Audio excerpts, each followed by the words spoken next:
A bald-faced lie? It's not a bald-faced lie. Whoops, no. damn it. No. Bald-faced lie No. or bold-faced? It's bold. Is it a bald-faced or a bold-faced lie? There's often confusion about which word, bald or bold, is the correct one. Is this in written expression. by a child? There's no confusion. I've heard it a million times from everybody. A bald-faced lie. Yeah. Never heard that ever in my life. Well, let's read. When a child with chocolate smeared on his face assures mom that he didn't steal his brother's candy bar, is he telling a bald-faced lie or a bold-faced lie? Yeah. Yeah. There's often confusion about which word, bald or bold, is the correct one in this particular idiom, but fret no more. We now have the definitive answer. They're both acceptable. Oh, is that the Good Dog Life blog? That's probably you. Me. It's just like you. Actually Show the crew. Actually. That's a picture of Sean. But do you not feel quite so fancy pantsed and condescending now? What?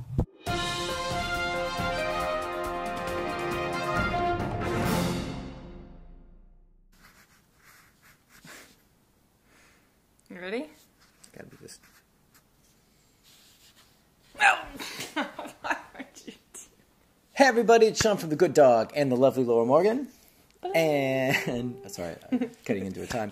And it's Q&A Saturday, and we've got answers for you guys. You guys got questions? We got answers, hopefully. How you doing this week? You good? Great, yeah. A little bit tired from my turkey overload, but yeah? Yes. Did you have a good time with fam? I did.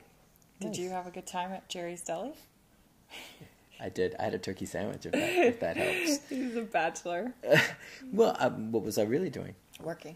Right? Training dogs. Yeah. Mm-hmm. Train dogs and cutting videos, mm-hmm. right? Mm-hmm. Because I'm here for you guys. Here for them. Some people are here for themselves. Anyways. This girl. So question number 1. Yeah. We've got Betsy. Betsy says, "Hey Sean, do you have any advice for helping a 13-year-old lab with the beginning stages of dementia? She has never been formally trained and has become lost without our first lab, Juno, who passed away last year. She's also lost almost all of her hearing and is partially blind. Her restless behavior makes our other 2-year-old lab, who you helped me train through e-collar through your videos and previous Q&As, Nice. It makes that lab anxious. I advocate for that lab, Savoy, but Daisy has a difficult time following direction. She'll alternate between licking Savoy's ears, which we correct her for, and then days later randomly snapping at him. This is something she did to our other lab, etc., etc. So basically, looking for any insight, or if you've worked with elderly dogs with these issues in the past, I'd just really like to try to help her feel secure to also relieve Savoy's anxiety, since he's done so well with his training. Thanks to you and Laura for everything you do, and love the new video Q&A. Yay! Awesome, great. Betsy, first of all, sorry about your dog and the dementia. That's hard stuff. I have to be honest and say I don't have any real firsthand experience with dementia. I have firsthand experience with some learning disabilities and other cognitively challenged dogs. My dog Junior is going to be 15 in 2 weeks. He's lost most of his hearing and his eyesight's going, but he seems to be pretty clear-headed. So I don't really have anything from him as far as personal experience with that. My best suggestion would be lots of information. Your dog's probably pretty lost, like you're saying, lost without the other dog, but just lost in her. Is it him or her? Her. Daisy. Daisy lost in her own mind, and probably confused by the environment. If dementia's really going on, things that are normal are going to not feel normal, and she's going to be tripped out by it. I would have a leash and prong on her. If you haven't done e-collar training with her, then I'd have a leash and prong, and you can even have just like a little leash, like a little tab leash, and that way you can just help her. I would be doing a lot of place command with her, and it doesn't sound like a lot of fun, but she'd probably be less anxious if you can get her to override that whatever's going on in her brain to just kind of wander. And even if it is dementia, I'm sure we could still have some impact on the choices that she's making, and probably get her to relax more and just kind of be more comfortable in her own skin by giving her way more direction. So if it was my dog, I wouldn't want her just wandering around, because I know she's just practicing being anxious and being worried and being lost. So give her some help with just place command, enforce it. Don't feel, even though she's struggling and getting older, you can still enforce the rules. You can still give a little consequence for breaking and get Daisy to actually prioritize what you're looking for, which is just go relax and hang out, which will be good for you, good for her, and good for your other dog. And like I said, don't feel bad. I mean, of course, still love her, and you know, I get this. I get how you would want to be sympathetic with that situation, but we would still need to help her out with information, and then following that information up. If you tell her to go to place and she can just wander off, there's not really any value in that. So that would be my best suggestion. I wouldn't let her. I know you're trying to advocate for the other dog by not allowing her to lick and I think you were saying snapping or anything like that, but just put her in place. Just let her hang out. She needs just kind of quiet time. And more direction. Yeah, way more direction. And, yep. Yeah, so yeah, I think that's one. Yeah. I wish I had oodles and mounds of experience to share with you, and what's worked best. But that's just what I can kind of put together. Yeah, and the more you can also give to Savoy, like you may have to step up a little bit with Savoy just because she's doing great or he's doing great, and you need to continue that stuff and maybe overcompensate a bit for the situation. Yeah, I would give both dogs more direction. More, yeah. Yep. It's just a tough situation, but I think, like we both said, more direction is where we both went with this, and I think that'll be your best choice. Yep. Question number 2. This is from Lucasz. Hey guys, how big is the threat of getting any kind of negative effect after correcting a dog too firmly with a prong collar on?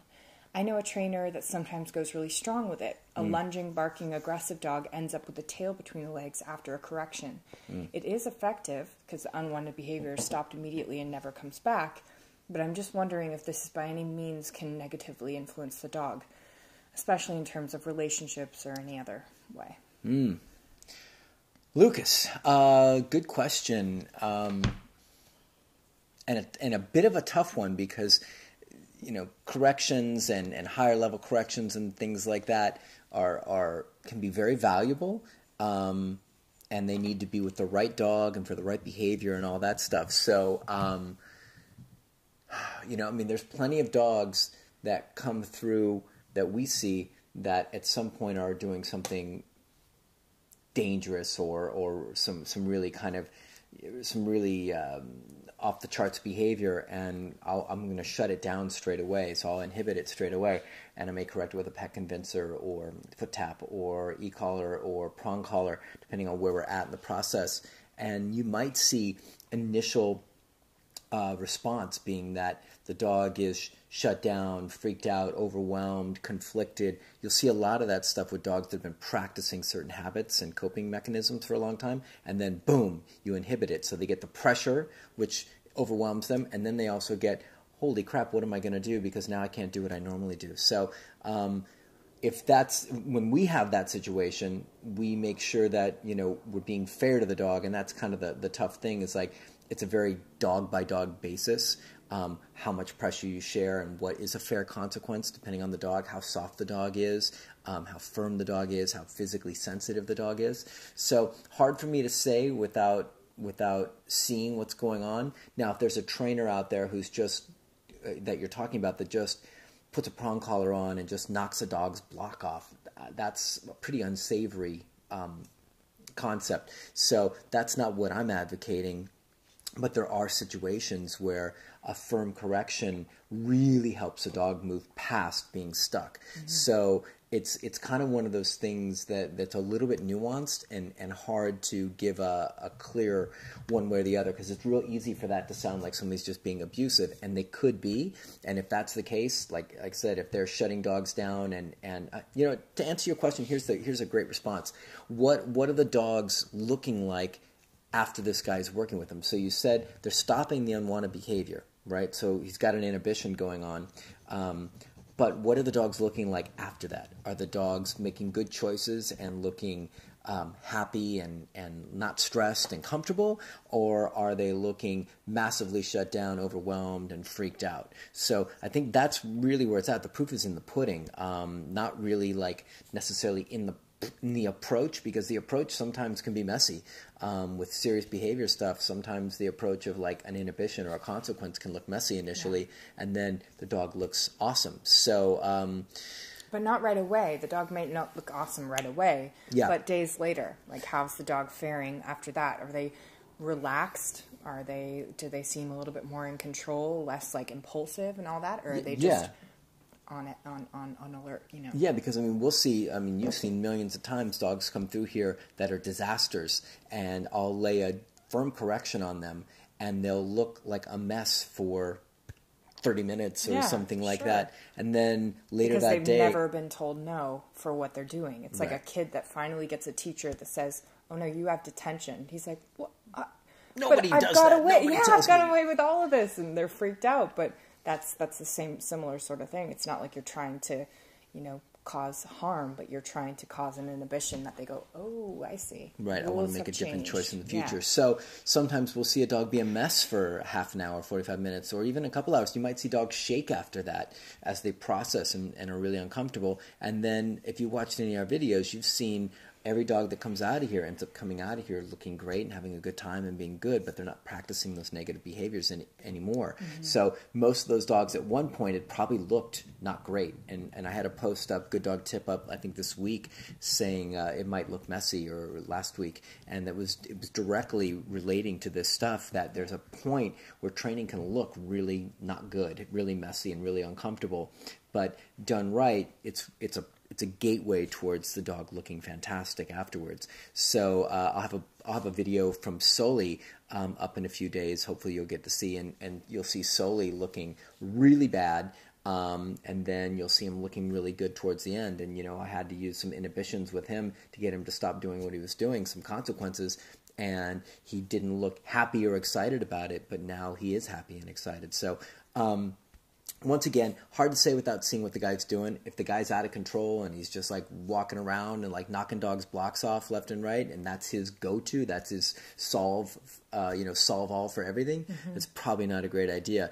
But if he's a nuanced trainer and occasionally uses a big inhibition or consequence for strong behavioral issues, and it works in the context of an overall approach and the dog looks great afterwards, then it's not such a problem, or it could be really good. It just depends what the dogs are looking like afterwards. So it's a little bit of a nebulous. Yeah. That's a big one. Big word. Nebulous kind of question as far as without seeing the details of what's going on. But yeah, sometimes it can look not great, and then if you're a good trainer, it's going to look great by the time you're done. Question number 3. Yes. Ryan Martin. Ryan's a regular dude on here. He is, and he just wrote me an email. I'll be writing you back, Ryan, this weekend. What's that about? Don't worry about it. You got a thing? Yeah, we got a thing. Okay. Hey, Sean. I'm watching you, Ryan. What is your opinion on the idea of dominance? I know that a lot of people think aggressive dogs are dominant dogs or alpha dogs. Whoa. I feel suddenly way more calm, and I feel like making good choices. Do you feel submissive? I feel submissive. Excellent. Bad. Okay. I know a lot of people think aggressive dogs are dominant or alpha, when in reality they're just insecure or stressed out. Yeah. But when would you say a dog is actually a dominant dog? What does that look like? So I steer away from the word dominance. You don't hear me say it very often. I use it very, very sparingly and very seldom. I'll see moments where a dog will, just like people, it's more of a fluid thing where you'll see dominant tendencies in moments, right? A dog will, I don't like dominant, I hate that word. It got beat up so much, on Caesar's show. So I just use like pushy, bratty, snotty. Entitled. I use words entitled, empowered, things like that are more attitude kind of stuff rather than like, something that's, like genetic predisposition or something like that. So I see dogs all the time that are nervous, so Sully. Hopefully you guys have seen a little bit of his stuff, and like I said, there'll be a video coming out. But Sully's a great example of a dog who's very insecure, can be very fearful at times, but is also incredibly pushy, incredibly bratty, and incredibly empowered. Now, some people might call that stuff, when they're seeing that dominance, when they're seeing him like come up the leash and disagree with being told no. Is it dominance? I don't know. I don't think that word encompasses the flavor of the choice enough. I think it's too broad and it's not distinct enough. I think a dog being empowered, entitled, and bratty covers it better actually than strictly dominance does. So I don't use the term alpha. I don't use the term dominance. I think they're all very loaded and they've all been really abused and everybody's a little bit weird with them. So I think it's better to find better words, and especially if you're trying to communicate with owners, it's better to use words that they can identify with as human beings. So human beings are going to identify with empowered, entitled, bratty. So now they know what that means because they've seen kids like that, or they've got kids like that. So I think that's much more helpful than the word dominance or alpha and the concept of like, you having to be dominant or being alpha and, to create the submissive dog. I think a lot of that stuff is, you have to be a leader, you have to be firm, you have to be resolute and all that. Yeah. But dominant, once again, that word is like too vague to really encompass what we're looking for. I just think it's not a great word. So there's dog trainers. If you go and look at dog trainer like forums, they'll talk about like, you'll hear like the old dudes talk about like, every once in a while, you'll see there really aren't any dominant dogs. You'll see them once every like million dog. You'll see one dog that's really dominant. And so they're talking about like a very rare dog that is just won't be told no. Yeah. And, this like, aberration. That's a big word. I'm really rocking this time. Rocking it. You've been reading. An anomaly, an aberration. So anyways, I'm just rambling now, but yeah, sorry. I think you get the point. I'll cut up there. I'll talk to you soon, right? Yeah, I'm watching you still. Question number 4. Yes. Amie. Amie says, I have a foster dog that's human and dog aggressive over food. Every time she ate, she had no control and would rush the bowl. I've been working with her and now can get her to sit, wait, give eye contact, and be released to the bowl. However, I can't get her leave the bowl without eating all the morsels, regardless of a few kibble or a whole bowl. I'm not even close to taking the bowl away. She can bark, growl, and may go after me if I push it. Ooh. Right now, I'm just trying to get her to leave the bowl or food on command. Then once she releases from the bowl with the kibble, I'll go to the next step. Advice on how to get her to release from the bowl without gorging the whole thing first? Wow. Amie. Amie. Well, Amie, first of all, the first thing that comes to mind is make sure you're really safe. Don't get yourself in trouble. Maybe you might need somebody to come in and help you out with this. I mean, if the dog's really threatening to go after you, and there's I mean, I don't know, is it a big dog? I don't think she said. Yeah. I mean, if the potential there is for harm to you, I would be really cautious about that. No harm in getting a qualified, like balanced trainer in there to help kind of steer you through that. Can make things so much easier. We get resource guarding dogs all the time. Once again, Soli, he was like the guy of the moment here in this video. Soli came in with big resource guarding issues. He's a big gray pit or blue pit. And he had bitten somebody's foot and had bitten some dogs over it. So very similar stuff. So we went, once again, comprehensively. We go for rules and structure and training in a comprehensive approach. And then we do an out command starting with prong collar and leash, which is basically teaching a dog, like, present the food, do all the waiting exercises that you do, and then when you release the dog, break, and the dog goes into the food, and then gentle leash pressure out, and then you remove the dog from it, and then you slowly increase that leash pressure out until the dog should be outing, just like any other command. Once they understand what the word means, out, and then pop, the dog should pull himself out of the bowl. Then we go to e-collar work.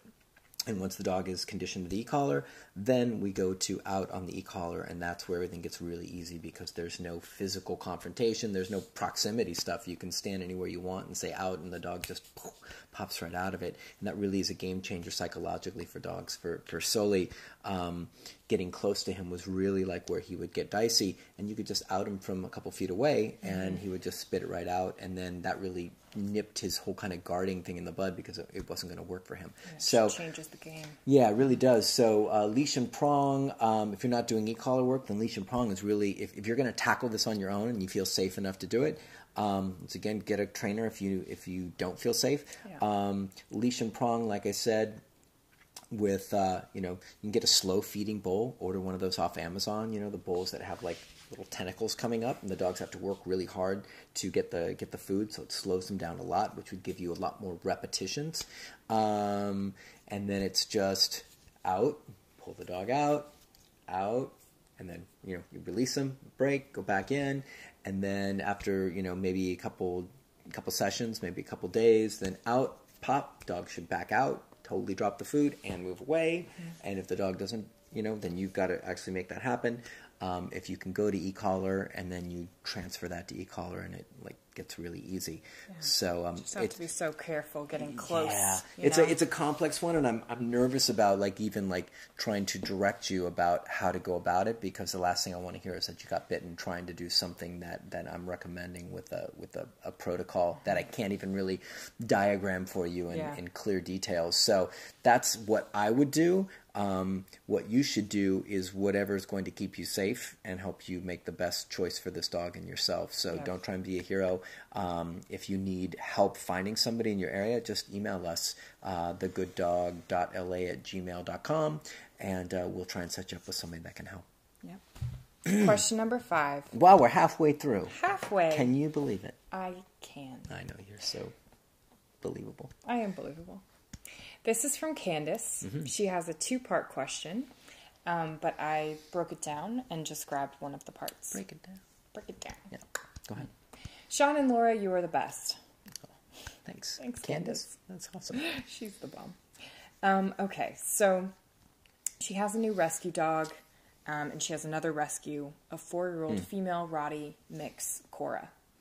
And this part of the question is the one we're going to answer. So Cora, when she's around other dogs, she tends to be the dog police, if I let her. Woo! She's always very serious and moves slowly when getting to know another dog. She's also very vocal when she's annoyed with them, and this may start a fight if that dog either challenges her, doesn't back up, doesn't become submissive and calm, or just respect her space. I usually deal with this behavior by being the dog police myself, but ideally I'd love to teach her how to tolerate dogs better and be more easygoing around this more playful, hyper type of dog. She's never comfortably played physically with other dogs unless a toy's involved. She has a friend that she plays tug with, and she's fine. But interesting. Interesting that she plays better with toys. Yeah. Most dogs are much worse with toys around. That's really fascinating. So you've got a dominant dog, is what you got. You've got a socialization issue and an attitude issue with that dog. So when we get dogs like this, once again, we do a comprehensive training approach to get the state of mind right, more polite, more courteous, more respectful. We do all the stuff that you've seen if you watched any of our do-it-yourself videos. We don't just throw a dog in the backyard and let's work out socialization issues, because usually they're a symptom of state of mind not being right. So we address that first. Once we get that stuff rocking and rolling, then we might do socialization stuff with my pack. And any behavior I see from a dog that looks snotty, pushy, bratty, entitled, empowered, dog policey, anything like that, I correct at the split second I see the first emanation of it, right? Now, if a dog is sending normal, healthy signals to another dog saying, hey, I need space, and you're being impolite, and that's totally different story. But if you've got a dog that's consistently, repeatedly going around and being a bossy cow, and not being polite to other dogs and setting up tension and fights, then that dog's kind of a loose cannon out there, and I would be going after that big time. So then we get into tools. How do we go about doing that? So we use a dressage whip, which just about, well, I wouldn't say just about everybody, but most of the balance trainers that I know that are doing socialization work use a dressage whip. And it's nice extended long whip. You can get them from Tractor Supply, I think is the place, or any horse, or you can get it on Amazon even. Yeah. Oh, cool! Amazon's got everything, even dressage whips. So it gives you a long reach, and what you can do is you can use that to direct dogs, but you can also use it for a nice consequence, a nice smack on the rump for a dog, even if the dog's 4 or 5 feet away, right? So your dog starts to get. Right, so as soon as you see your dog go from to tense and nasty, pop, no, actually say no first. No, pop. And what you're looking for is you're looking for that consequence to matter enough to your dog that your dog goes and relaxes and comes out of that mode. So I would be looking to, you just want to create clear communication. Communication. You want to say, that stuff you're doing, I don't like, and I want a different choice. I don't like you being the police. I don't like you being bossy. I don't like you being snotty. So when you see bossy, snotty, policey stuff, correct it, right? If you don't have a dressage whip or you don't want to do a dressage whip, you can do leash and prong.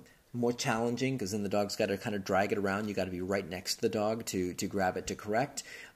E-collar, if you've done e-collar foundation and the dog's conditioned to it, can be really awesome for this, but the dog has to be really conditioned to it so the dog doesn't think that another dog is correcting it and then cause it, have it lift off into a dog fight. So that's more of kind of a more advanced maneuver for, I would say, someone who's got a lot of experience with dog training and e-collar work and things like that. You put an e-collar on the dog without doing a lot of conditioning and then try and do socialization work and correct, you can end up with a pretty serious dog fight on your hands. That's why the dressage whip is pretty darn cool, because it's very clear that the correction is coming from you and the dressage whip, that it's not coming from another dog. And the pressure, because all sorts of different tools apply different pressure and create different results and responses with different dogs, but most dogs have a pretty awesome response to the whip, which is de-escalation. Now, prong collar correction might cause a little amp up. E-collar correction typically causes a de-escalation as well, but I'd say the dressage whip probably works better than that. Yeah, no. You could use a pet convincer, but once again, the pet convincer corrects generally. So every dog that's out there is going to be corrected by it, and this dog may not even care about it. So I would say a dressage whip, $10 or something like that. Order one of those babies up, and you can keep all the other dogs and everybody in your family in line with it too. So it's got a lot of applications. But yeah. Just correct crappy behavior. Just say no. Say no to your dog being a jackass, and there has to be a consequence for it. And that consequence, an easy one, without having to have a ton of conditioning and big complex tools, is pop on the rear and knock it off. And your job is to make it significant enough that your dog wants to knock it off. Yeah, just make them more respectful in general by doing foundation as well and doing all that, so that you just get a more respectful dog.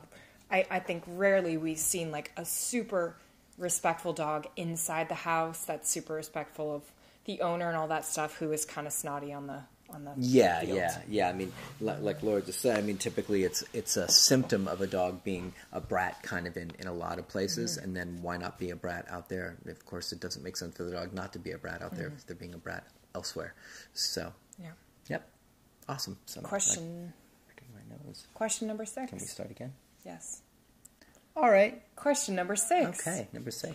Jillian says, we're working on foundation obedience with our dog, but I'm wondering if you have any tips with teaching him to coexist with our cat. He lives downstairs and the cat lives upstairs. Uh-oh. Will this come with the obedience, or will there be a special command to teach so he doesn't try to kill her? She's also quite scared of him, so no kill. Not sure how to try and introduce them when the time is right. Thanks. Okay, so dog and cat stuff. We get this one a lot. Depends on the kind. Yeah, so first thing you want to assess is how serious is your dog about your cat? Does your dog just want to chase the cat? Is the dog just want to play with the cat? Or is the dog a serious customer and wants to kill the cat? So big differences there, with big different outcomes and different approaches needed. So hard to say without knowing what you've got there. Typically when we have dogs that have got cat stuff, and we've had a ton that come through here, we do our full program once again, get the dog into a better gear. Once again, if you think about it, the dog that feels he can go after the cat is the same dog that doesn't have enough structure and enough rules and enough guidance from you and accountability for his behavior. So most of the dogs that come out of here that have cat stuff, when they go home, the owners are like, yeah, the dog's just chilling out by the cat. And that's because the dog has learned that massive impulse control. The dog has learned that just because I want to chase a cat, or I want to bark at the door, or I want to chase the mailman, I don't do that stuff anymore. So it's much more of a comprehensive thing as far as our approach. Now, if you don't know how to do that whole approach or it's not feasible for you, then you can compartmentalize it a bit and then go after it, in a specific format. You said you're doing obedience, right? So, yeah. She's saying, will it come with the obedience? Right. Sorry, I forgot about that part. So hopefully some state of mind stuff, depending on the obedience, depending on the training you're doing, because all training is different. So if you're doing training that's more state of mind based, training that's really geared towards getting the dog's head in a good spot, not just doing rehearsed behaviors, then it might do a lot of good for you. The only command that somebody might teach for that would be leave it, as far as the cat kind of stuff. But I would say that if the obedience stuff doesn't give you what you want, if you still have tension, if the dog is pretty serious about your cat, and I think you said the cat's nervous about the dogs, that's just going to make it worse, I would go to e-collar work. And if you need to hire a professional or you're going to do the conditioning on your own, I've got several videos on it, but you have to condition the dog to the e-collar first, and either through, recall is usually the best way to do it. And then teach place. I have videos for both of those things. And then so you can recall the dog to place, get the dog really comfortable with place, enforce the command place with the e-collar, and then when the cat's around, then you correct to reinforce place. And then if the dog goes to break towards the cat, you really, really let him have it with a pretty high level correction. So the dog goes, that thing I'm never going to do again. So that would be my approach for the cat stuff. Would be overall, like you're doing, see what you get. If you need more than that, then I would go to e-collar, and once again, I would condition it with recall and place at least, and then start, having somebody help you with having the cat across the room, and then, seeing what your dog's going to do. Have your dog on a leash to where your dog, even on the e-collar, where your dog's on a leash to where he can't get away if he wants to get away, and then, or have him back tied, tethered to something heavy. And then if he does break, you really correct him high. You really let him know, do not ever do that again.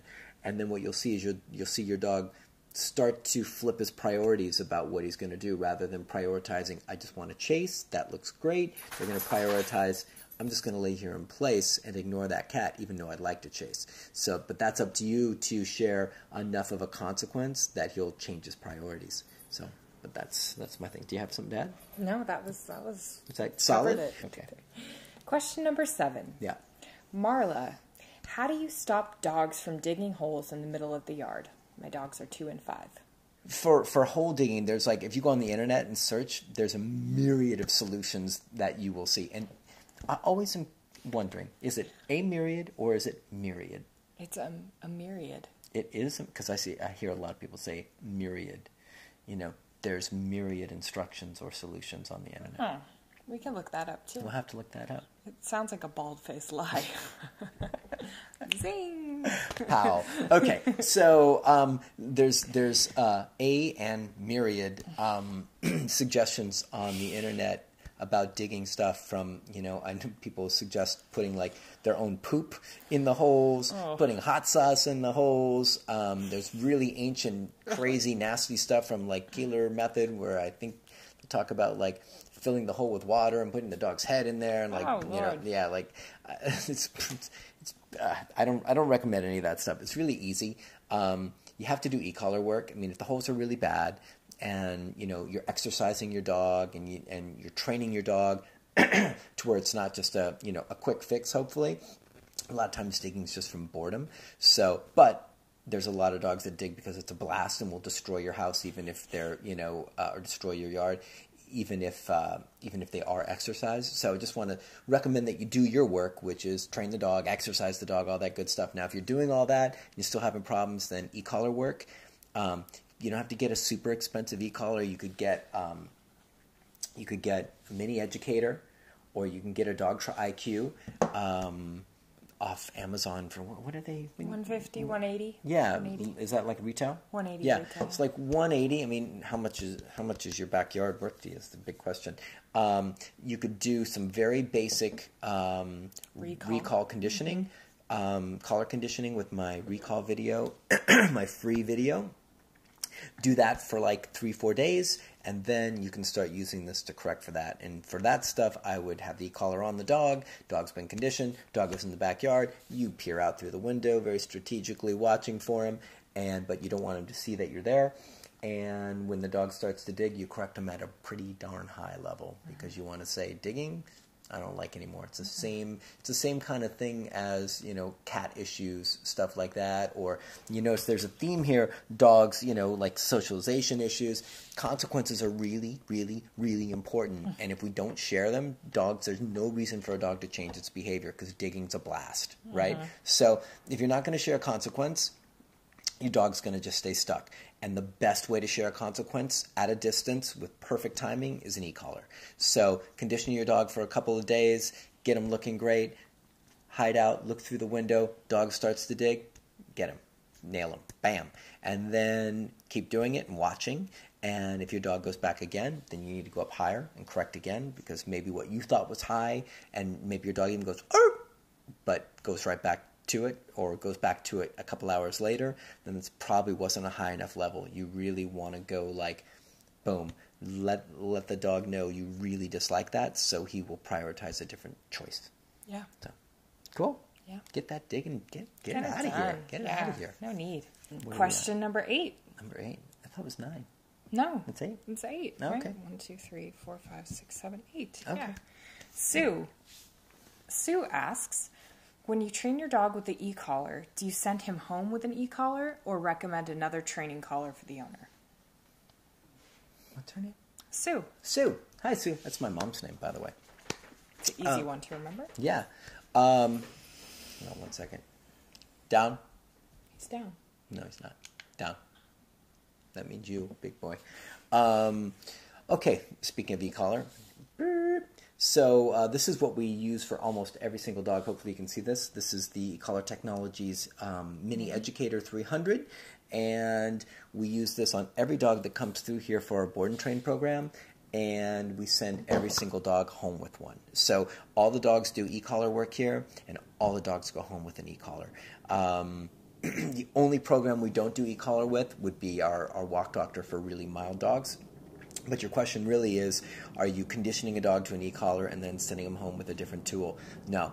The real value for our clients and why they do so well is because the e-collar is this just amazing long-distance invisible leash that keeps you connected to your dog at all times and allows you to correct, give information, communicate, say yes, say no to your dog very easily, keeping the owners cool, no yelling, no screaming, no frantic behavior. They're just in control and calm, and it also levels the playing field for a lot of owners that might struggle with the mechanics of leash work, or might be very soft people energy-wise, or might be physically not as agile or robust. There's another good word.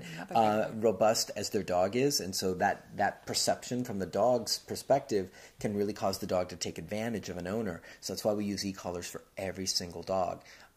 We just find that it levels the playing field, helps average owners who might have any of those issues I just listed, or might be awesome still, do much better with their dog than without it. So every dog, I'm not to stretch every answer long. It should have been a short answer. Sorry, guys. Every dog goes home with an e-collar. That's what I should have said. Yes, every dog gets trained on one. Every dog goes home with one. Thank you. Answer. Thank you. This is crooked. It looks crooked. It is a little bit, maybe. You know how my OCD hates that. It's not going to be bad. Don't worry about it. You're going to pull That's it all out. you have to do. All right.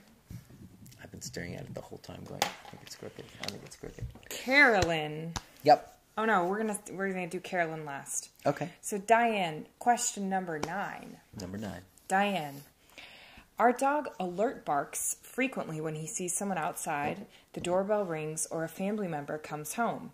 In the case, if my husband, then the dog starts barking like crazy as soon as he hears the car door in the driveway. Nothing calms him down, and place doesn't work. If we put him on place, as soon as someone walks in the door, he's charging them. I feel like we've tried everything, but barking honestly seems like it's wired into him. Help. Time to rewire that sucker.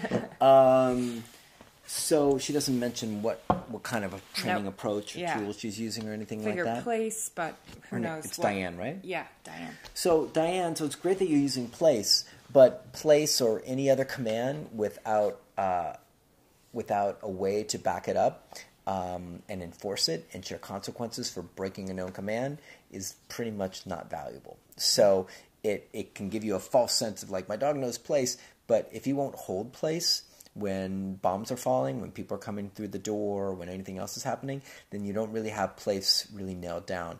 And the only way you really nail down place when a dog is very driven to not be in place, to go to the door, do something like that, is you have to fairly train it. And then once it's fairly trained, you have to share consequences for breaking the known command. And those consequences have to come from some kind of aversive, whether it's prong, collar, and leash, or the best method would be for you, especially if your dog's pretty nutty about it, would be e-collar work to really enforce place command. And once your dog knows that you can correct at a distance and that the consequences matter, you'll probably see behavior change. But you would need to do, like, once again, a comprehensive e-collar program. Now, that doesn't mean it has to take 6 months to do. You could do... recall and place. You could do recall and place, thanks, with our free videos. And you could have this literally, what would you say, like in a week? Oh, yeah. Yeah. I mean, if you're really diligent. And if you're doing place right now, and I assume you're here, so maybe you're doing some balance training method, you might have a prong collar on the dog with a short leash and doing that sort of thing. There is no such thing as place not working if the correction's at a right level. Right. So, but you might be totally overwhelmed because your dog might be, doesn't care about the prong collar when someone walks through the door. Right. So that's why we're suggesting move to something that you can influence from afar. Yeah, because it's a good point, because some dogs, when they get really worked up, a prong collar, although it's a really great tool, some dogs it goes out the window when they're really worked up. They don't even know it. They don't even feel it. They don't care, or it might even send them through the roof more. So if your dog is really responsive to the prong collar, or say you're not even using a prong collar yet, then your first step would be go to a prong collar if you're not using it. If you are using a prong collar, then you have to check in with, am I using consequences that are firm enough for my dog to actually make a better choice? And in conjunction with that, am I also not just trying to get my dog to stay in place when it's the World Series, but am I practicing place and reinforcing it and challenging it and building it even when the bombs aren't falling? When, you know what I mean? Like, so you start small, you start with place command. Your dog should be, it's like, you got to build those muscles before your husband comes home or before somebody comes in the door. Your dog's going to be really good at that. So we don't just send dogs home and tell the owners, all right, now correct for that. We spend weeks patterning and building it up to where the dog has done it in very smaller, in smaller, easier contexts. And then we up the challenge to where the dog can tolerate pretty much anything. So that would be an approach that I would suggest, is that you go for a more comprehensive, incremental building of place command and really getting it strong. If you're doing that, though, so it's hard because I don't know all your details, but if you're doing all that, if you've got a leash and prong and you've been building it incrementally and you've been doing distraction work and you've been really diligent with it and it's still not working, you've been correcting firmly, then I would say you need to go to an e-collar to make it, to move to the next level, to reinforce that. And once again, our recall and place command video, and then going through, and once that's really solid, then going to finding a level on the e-collar where the consequences matter to your dog, once again, to where he'll prioritize a different choice, which is, I'll stay in place even though I want to run out the door, I want to bark, or I want to do this. And I would be correcting for barking from place. I'd be correcting for any neurotic, kind of edgy behavior, things like that. Don't just, you'll hear me say this all the time, don't just go for that moment. Don't try and just correct there. That's just the biggest explosion. Your real stuff is probably happening in a myriad of other moments where your dog is being on edge, huffing and puffing at the window at somebody. I'm sure there's a million places if you look really hard and you really challenge your dog where your dog is actually not in its best space, that, spots that we would be looking for to address is kind of sneaking in the back door, and then that gives us leverage to work on the bigger stuff rather than just trying to tackle the big stuff. So hopefully that's not too convoluted and kind of all over the place. Hopefully that makes sense. Did I catch it? Yeah. All right. Get that knocked out. Check in with us next week. Yeah. Gotta train it fairly, build it up, and then you gotta share consequences that the dog cares about. I mean, keep it really simple like that. And you gotta find the right tools that work for your dog if you're doing all that stuff too. Yep. Cool.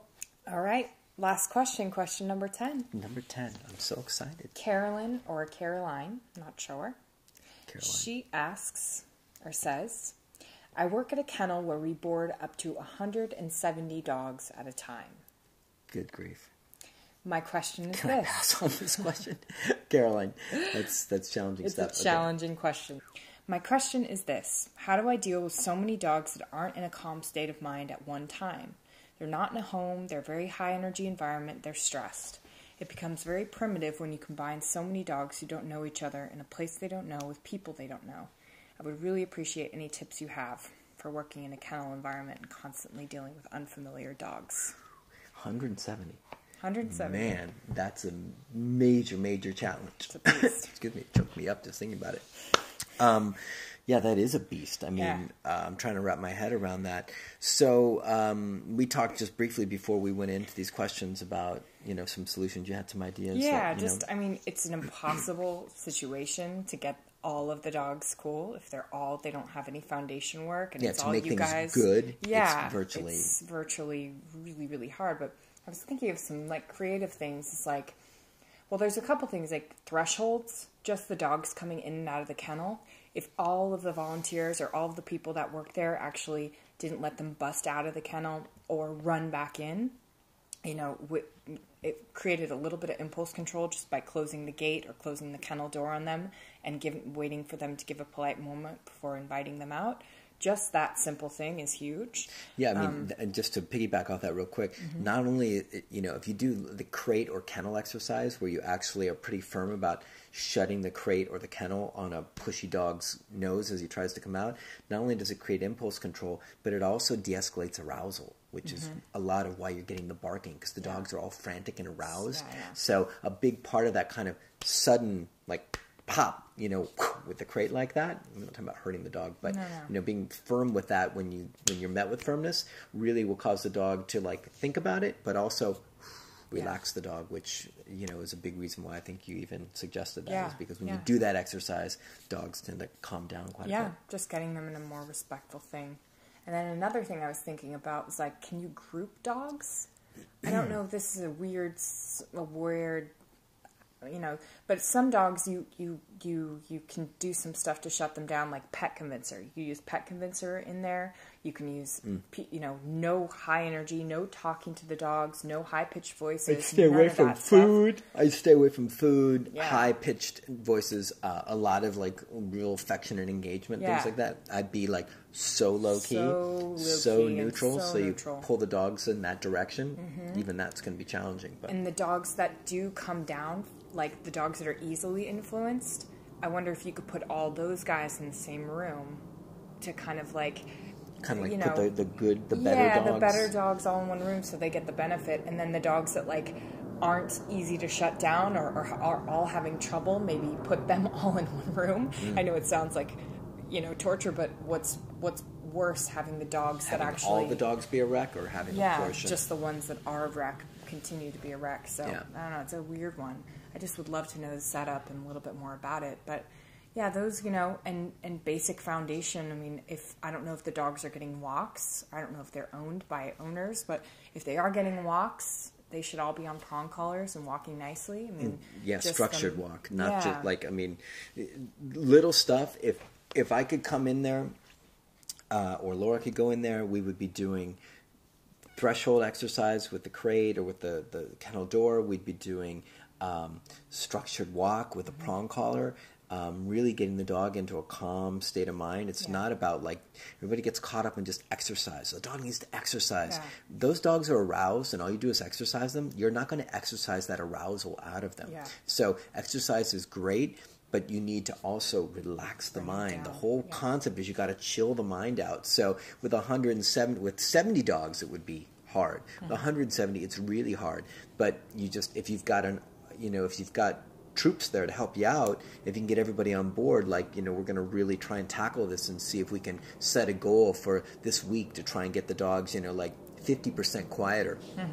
Be a good place to start. You're not going to get it like knocked out of the park right away, but I would say if you can go have that target that you want to shoot for, hit the thresholds, hit the structured walk, and I mean, God, if you could do like a little bit of like duration, like place command, but I think that's probably virtually impossible with all those dogs. I don't think it's a training environment. I think they're just kind of holding the dogs. So, and then pet convincer, if it's chaos, the pet convincer probably won't even help. If it's individual dogs, maybe.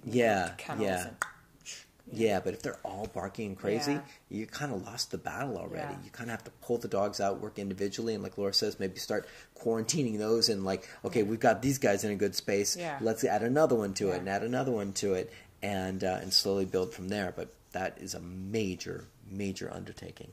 We wish you luck.